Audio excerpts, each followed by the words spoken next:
नमस्कार विद्यार्थी मित्रांनो, मी प्राध्यापक प्रशांत डाकणे प्रशांत क्लासेसमध्ये आपलं पुनर्ष एकदा मनपूर्वक स्वागत करतो.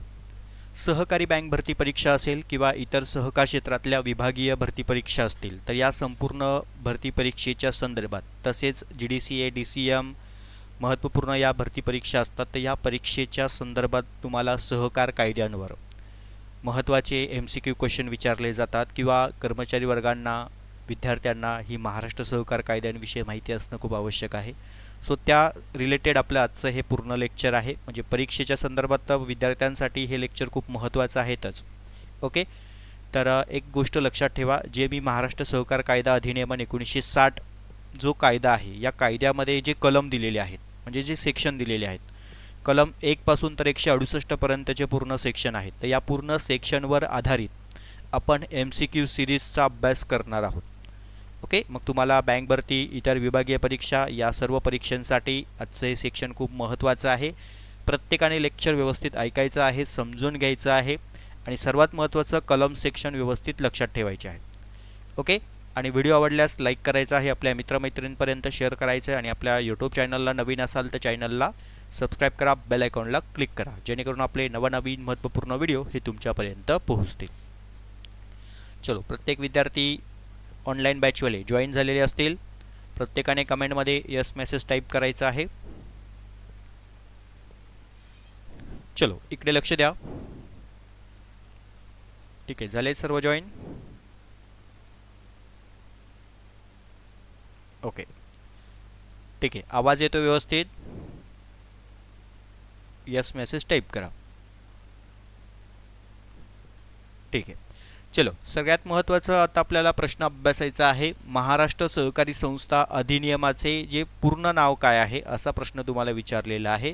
तर याचा जे काय पूर्ण स्वरूप आहे ते महाराष्ट्र सहकारी संस्था अधिनियमन 1960 आणि या 1960च्या कलमांचे आपण या ठिकाणी MCQ सिरीज पूर्ण अभ्यासणार आहोत. पॉईंट लक्षात आले? चला, सगळ्यात महत्त्वाचं, महाराष्ट्र सहकारी संस्था अधिनियमन हे कोणत्या वर्षी संमत झालेलं आहे? तर कोणत्या वर्षी संमत झालं आहे? 1960 मध्ये संमत झालेलं आहे. पुढचा प्रश्न घेऊया. आता हे प्रश्न तुमच्यासाठी खूप महत्त्वाचे आहे, इकडे लक्ष द्या. या अधिनियमातील, आता या अधिनियमातील म्हणजे कोणतं? महाराष्ट्र सहकारी संस्थेचा कायदा जो आहे 1960, या 1960च्या कायद्यामध्ये एक असा कलम दिलेला आहे की ज्या कलमामध्ये संस्थांच्या व्याख्यांविषयी माहिती दिलेली आहे, म्हणजे संस्थेच्या संज्ञा, व्याख्या याविषयी माहिती दिली आहे. तर तो कलम कोणता आहे? कलम 2. ओके, बघा, आता याच टाईपचे सिरीजचे क्वेश्चन आपण पुढे सगळे अभ्यासणार आहोत महाराष्ट्र सहकार कायदा कलम अंतर्गत. बघा, सहकारी संस्थेच्या नियुक्ती. बघा, जे आपले सहकारी संस्थेचे निबंधक अधिकारी वर्ग असतात, तर या निबंधक अधिकारी वर्गांची नियुक्ती करण्यासाठी कोणत्या कलमांमध्ये तरतूद दिलेली आहे? तर कलम 3 मध्ये माहिती दिली आहे किंवा तरतूद दिली आहे. ओके, पुढचा प्रश्न, तात्पुरती रिक्त जागेबाबतची माहिती कोणत्या तरतुदीच्या कलमांमध्ये माहिती दिलेली आहे? म्हणजे कोणत्या कलमांमध्ये माहिती दिली आहे की बाबा तात्पुरती रिक्त पदांच्या जागाबाबतची भरती करायची आहे? तर कलम 3A मध्ये. हे व्यवस्थित लक्षात ठेवायचे आहे, कलम 3A.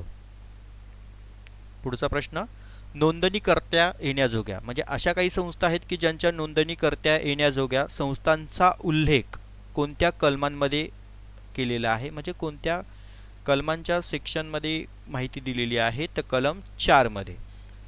पुढचा प्रश्न, मर्यादित किंवा अमर्यादित दायित्वासह नोंदणी करण्यासाठी कोणत्या कलमांमध्ये माहिती दिली आहे? तर कलम 5 मध्ये. महाराष्ट्र सहकारी संस्था कायदा 1960 आपण अभ्यासतो आहे, त्याच्यामध्ये कलम 5 मध्ये मर्यादित आणि अमर्यादित दायित्व संस्थांची नोंद कशी करायची याविषयी माहिती दिली आहे. ओके, चला, आता कळालं तुम्हाला कशा पद्धतीने अभ्यास करायचा आहे MCQचा. आता हे सर्व सेक्शन आपले सेम असणार आहेत, फक्त कलम कोणत्या सेक्शनला कोणता कलम माहिती दिली आहे एवढं तुम्हाला लक्षात ठेवायचं आहे. बघा, आता नोंदणीची अटी, म्हणजे संस्थांच्या नोंदणी करायच्या असेल तर त्या संबंधी काही अटी आहेत. मग या अटींविषयी माहिती कोणत्या कलमात दिलेली आहे? तर कलम 6. नोंदणीच्या अटीमधून सूट घ्यायची असेल तर त्या संबंधी कोणती माहिती कोणत्या कलमांमध्ये दिलेली आहे? तर कलम 7 मध्ये. नोंदणीच्या अटीमधून सूट मिळवण्यासाठी कलम 7.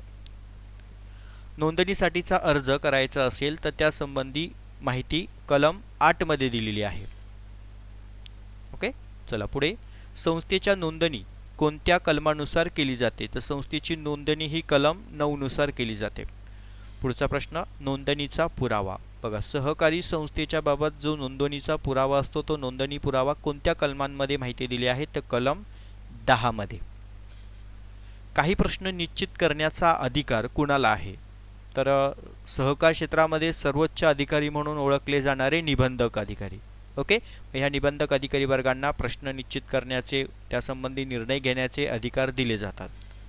संस्थांचं वर्गीकरण करायचं असेल, आता महाराष्ट्र सहकार कायद्यामध्ये संस्थांचं वर्गीकरण कशा पद्धतीने करावं याविषयी माहिती कलम 12 मध्ये दिलेली आहे. ओके, चला पॉईंट लक्षात आला. संस्थेची उपविधी.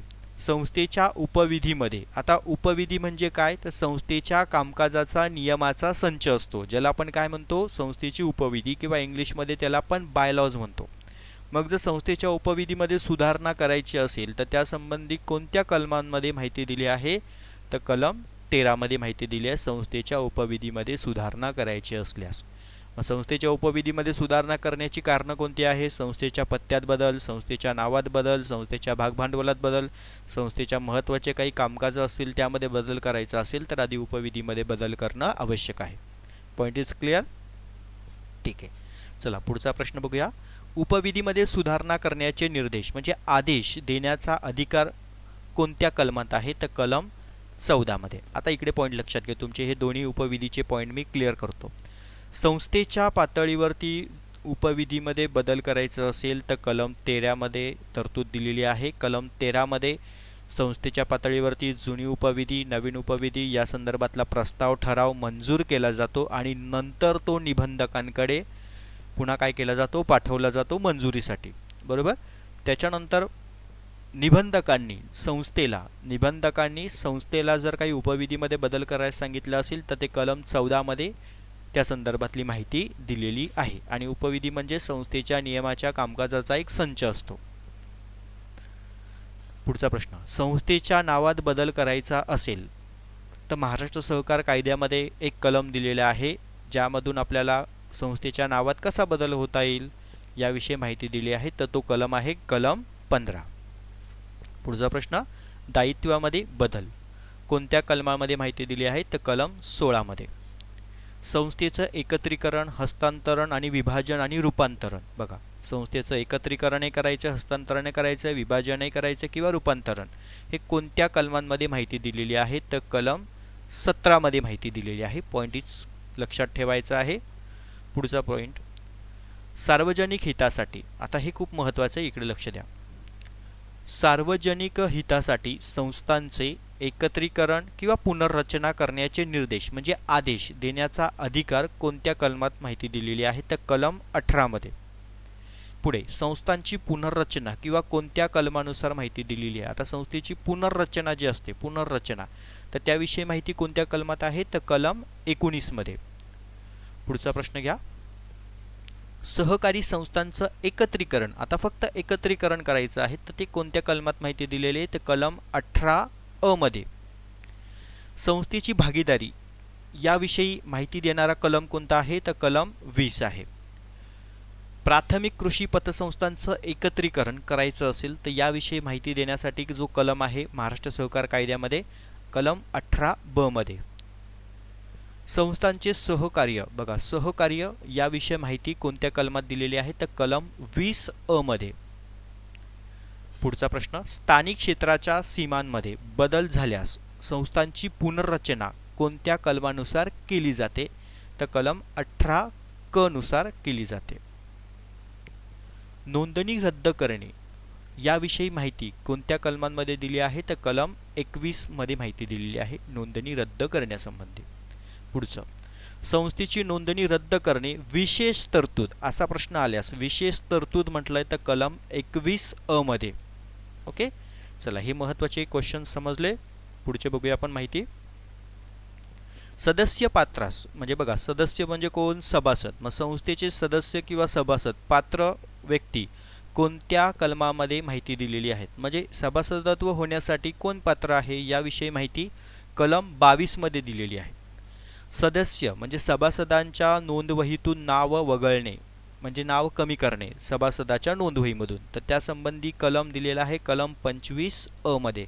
हे तुम्हाला रिकामी जागा, चुक्की बरोबर, जोड्या लावा या अशा काही विभागीय भरती परीक्षेला हे प्रश्न विचारले जातात. आणि काही बँक भरती परीक्षा असेल तर त्यामध्ये तुम्हाला या स्वरूपात MCQ स्वरूपात प्रश्नही विचारले जातात. पॉईंट लक्षात आले?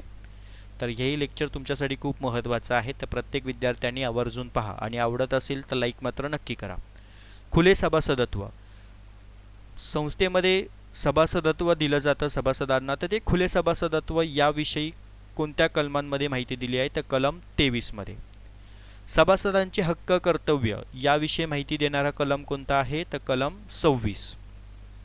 पुढचा प्रश्न, नाममात्र आणि सहयोगी सभासद कोणत्या कलमानुसार त्या ठिकाणी माहिती दिलेली आहे? तर कलम 24.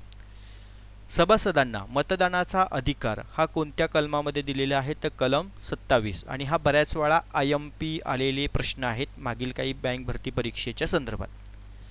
सभासदांना सहकार शिक्षण आणि प्रशिक्षण देणं हे कोणत्या कलमानुसार आहे?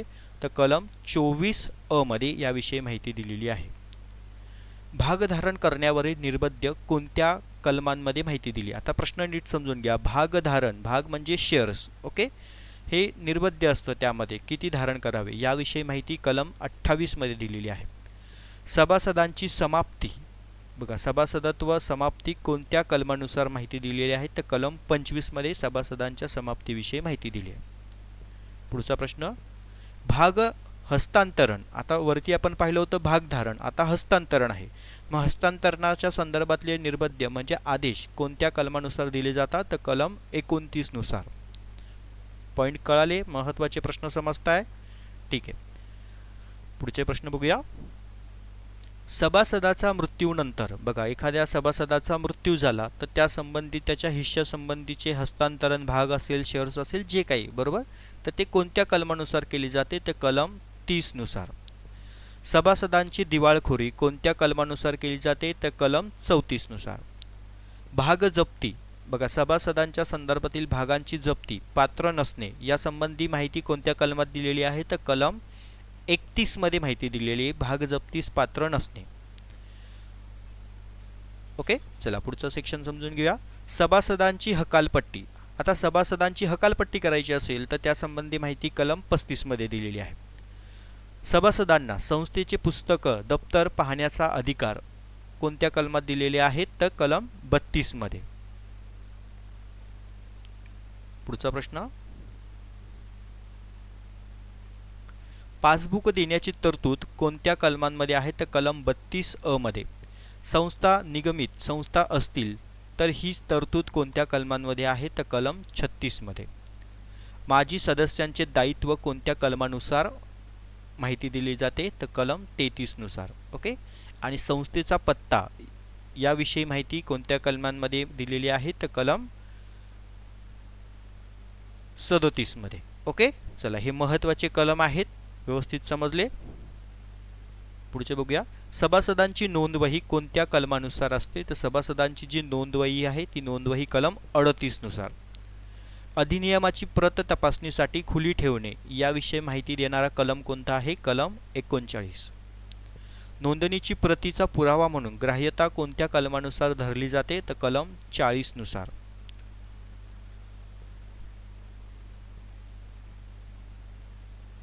चला पुढे आपण आता प्रकरण 4 आणि 8 मधले कलम 41 ते 90 या सेक्शन मधले कलमांविषयी MCQ सिरीजचे क्वेश्चन अभ्यासणार आहोत.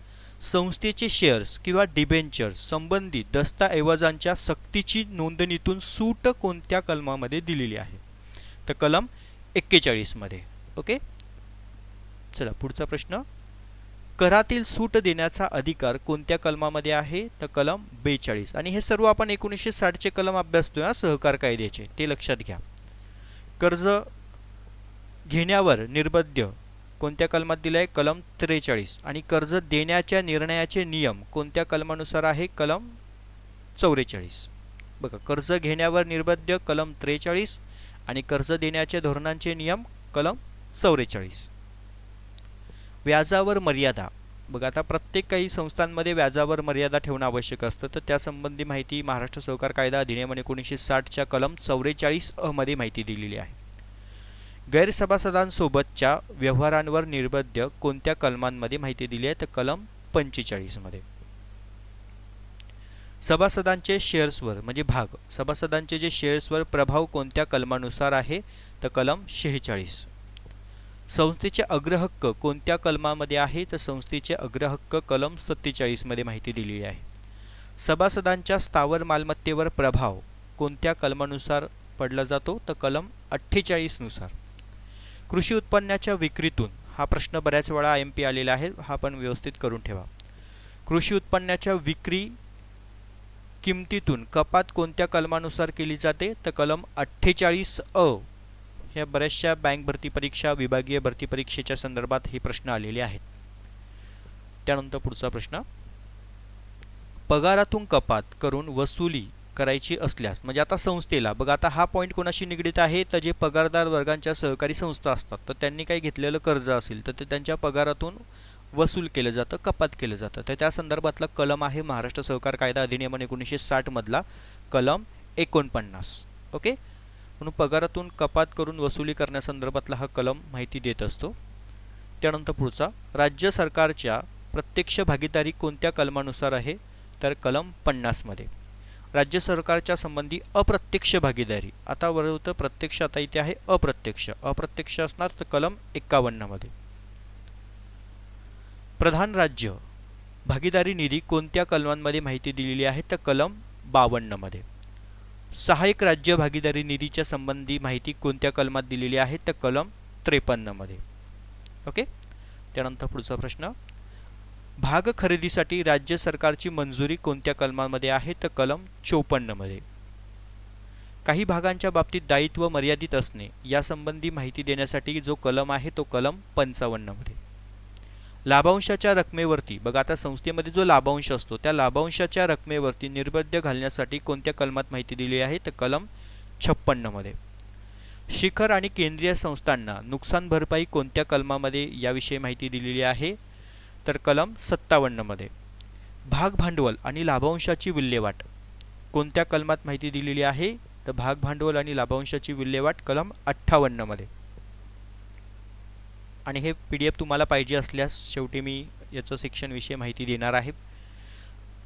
बघा पुढचा प्रश्न आहे, संस्थेच्या संबंधी निधीची विभागणी, बघा निधीचे जे विभाजन करता येणार नाही ही तरतूद कोणत्या कलमात माहिती दिली आहे? तर कलम 64 मध्ये.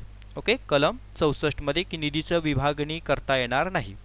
नफ्याची निश्चित आणि विनियोग ही कोणत्या कलमानुसार माहिती दिलेली आहे? तर कलम 65 मध्ये. निधीच्या संदर्भातला वरती जो पाहिला होता आपण, बरोबर. बघा आता संस्थेमध्ये जो निधी आहे त्याचं विभाजन करता येणार नाही.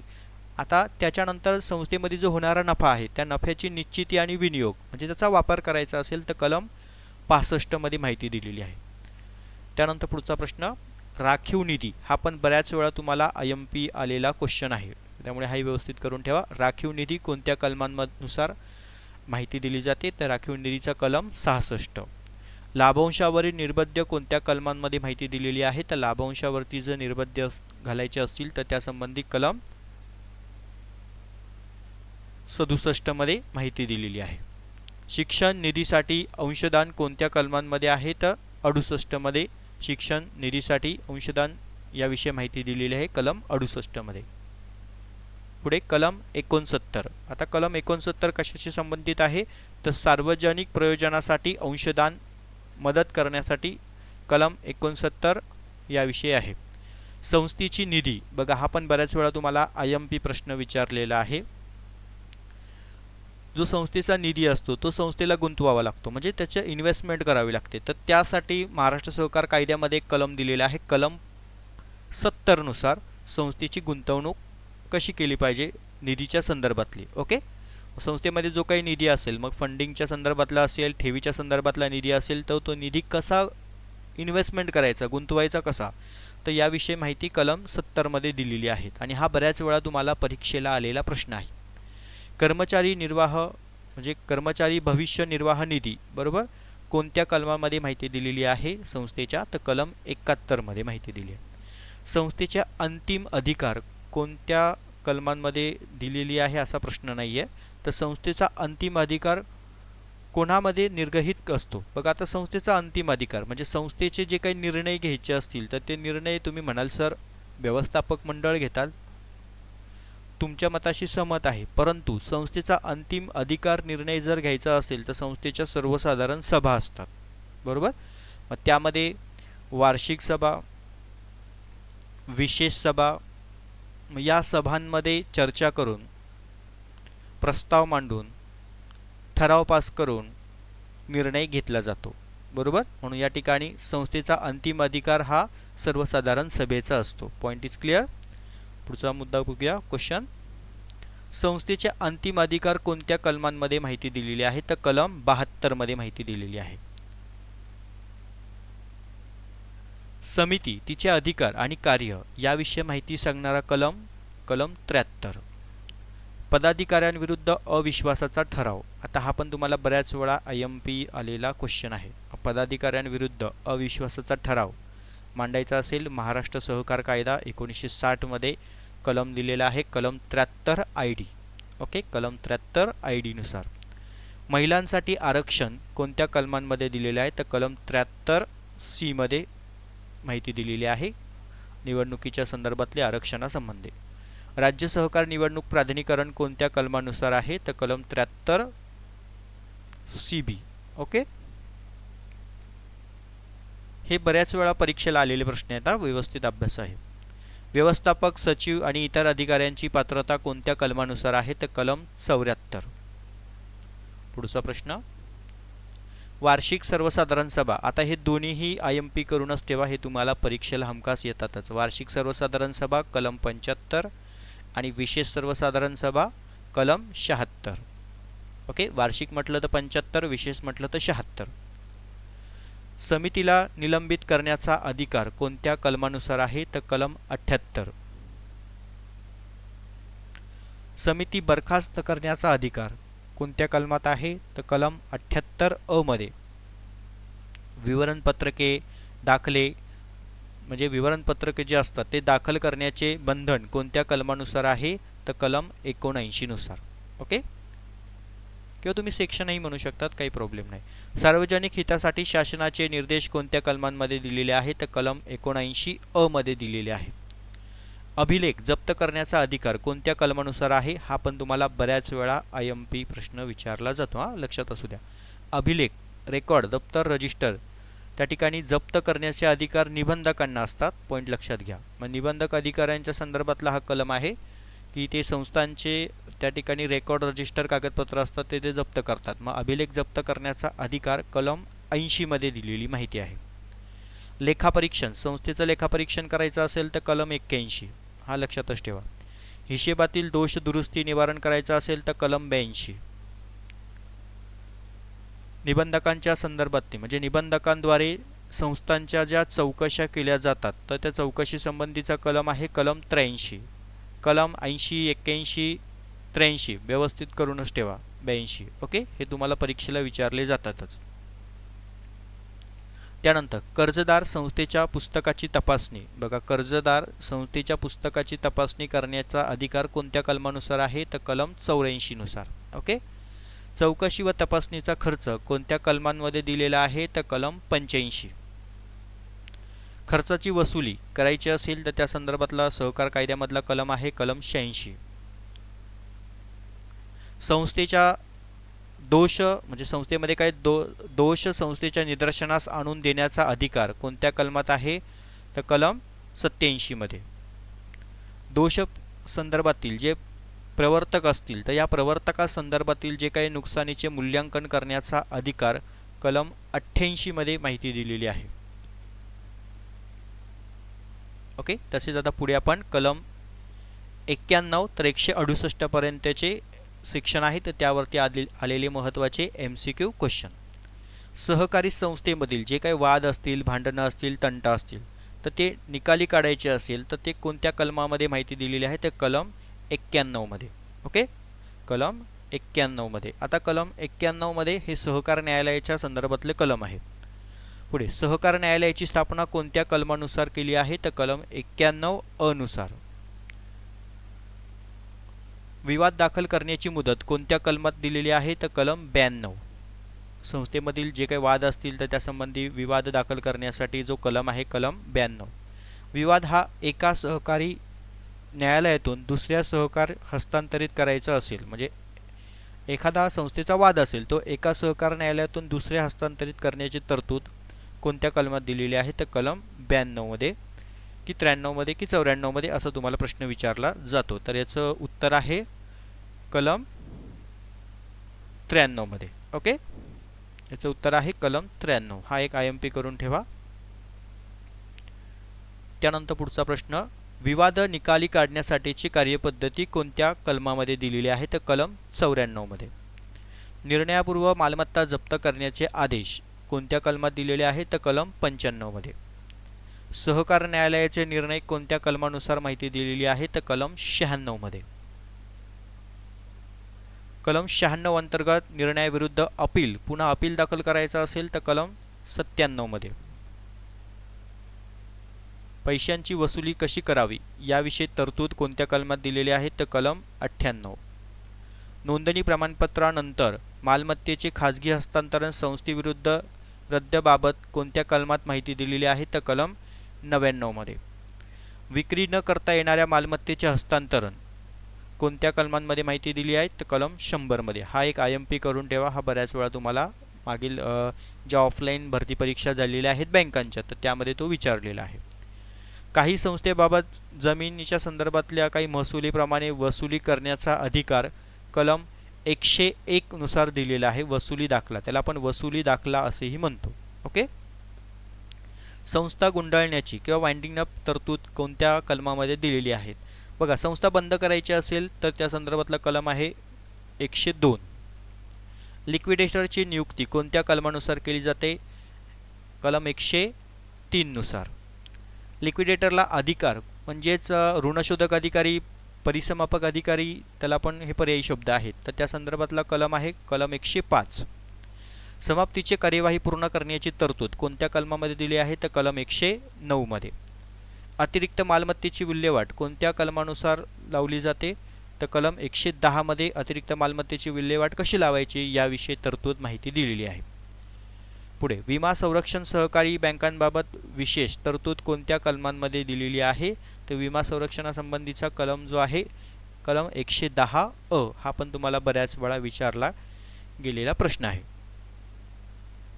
चला पुढच्या सेक्शनमध्ये सहकारी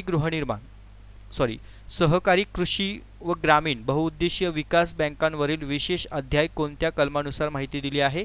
तर कलम 111 मध्ये. कृषी क्षेत्राशी संबंधित. त्यानंतर डिबेंचर जारी करण्याची तरतूद कोणत्या कलमात आहे? तर कलम 114 मध्ये. राज्य शासनाची हमी कोणत्या कलमामध्ये आहे? तर कलम 115 मध्ये. जे गहाणांचा बाबतचे जे अग्रक्रम हक्क असतात तर त्यासंबंधी माहिती देणारा कलम कोणता आहे? तर कलम 120 आहे.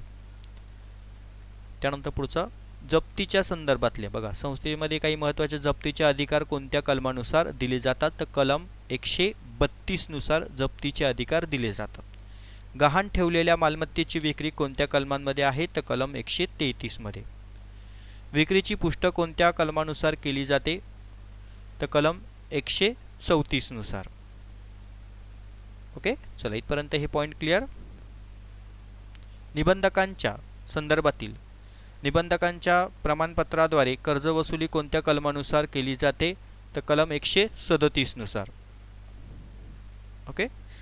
जिल्हाधिकाऱ्यांकडून वसुली कोणत्या कलमानुसार केली जाते? तर कलम 138 नुसार. बिगर शेतीची सहकारी पतसंस्था लागू अध्याय कोणत्या कलमामध्ये दिलेला आहे? तर 11 अ मध्ये दिलेला अधिकार लागू आहे. त्यानंतर पुढे, बिगर सभासदांकडून ठेवी स्वीकारण्याबाबत बंदी कोणत्या कलमात घालण्यात आलेली आहे? तर कलम 144 5 अ मध्ये.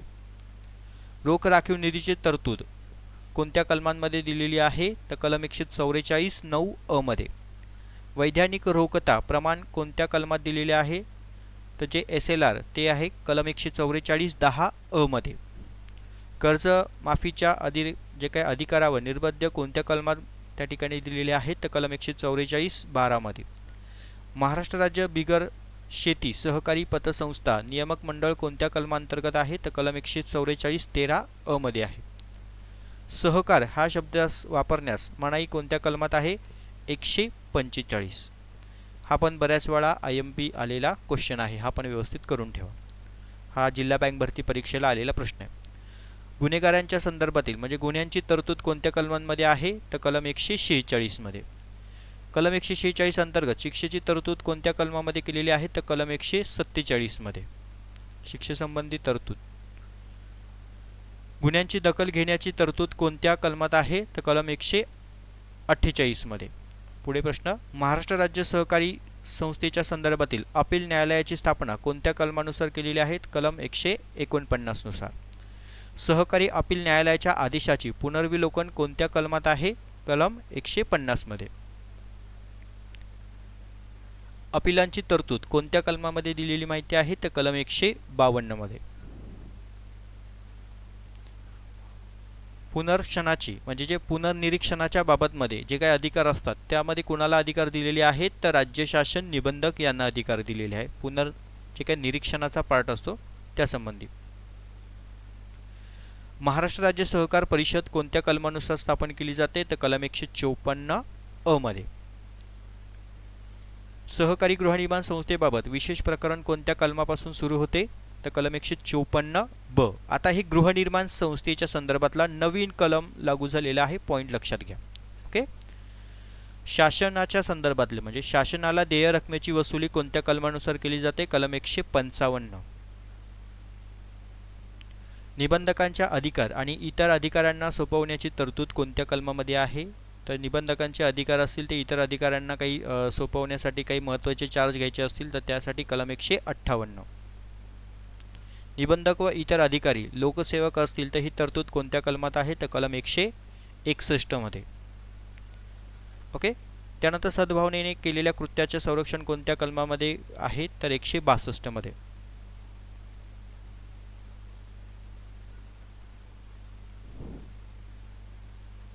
नियम बनवण्याचा अधिकार कोणत्या कलमानुसार आहे कलम 165 मध्ये. कंपनी कायदा लागू होणार नाही ही तरतूद कोणत्या कलमामध्ये दिलेली आहे तर कलम 167 मध्ये. कलम 167. बघा हे महत्त्वाचे परीक्षेच्या संदर्भातील तुम्हाला वारंवार विचारले जाणारे MCQ सिरीज आहे आणि ज्यामध्ये मी तुम्हाला सांगत होतो की हे IMP क्वेश्चन आहेत ते व्यवस्थित करा, त्याच्यावरती थोडा जास्त फोकस ठेवा कारण ते प्रश्न तुम्हाला बऱ्याच पेपरमध्येही बघायला मिळतील. तर अशा पद्धतीचं आपलं हे कलम सेक्शनचं आजचं सेक्शन होतं. व्यवस्थित समजल्यास आवडल्यास लेक्चर लाईक मात्र नक्की करा. आपल्या मित्रमैत्रिणींपर्यंत हा व्हिडिओ नक्की शेअर करा. सर्व विद्यार्थ्यांना परीक्षेच्या दृष्टीने ऑल द बेस्ट. धन्यवाद.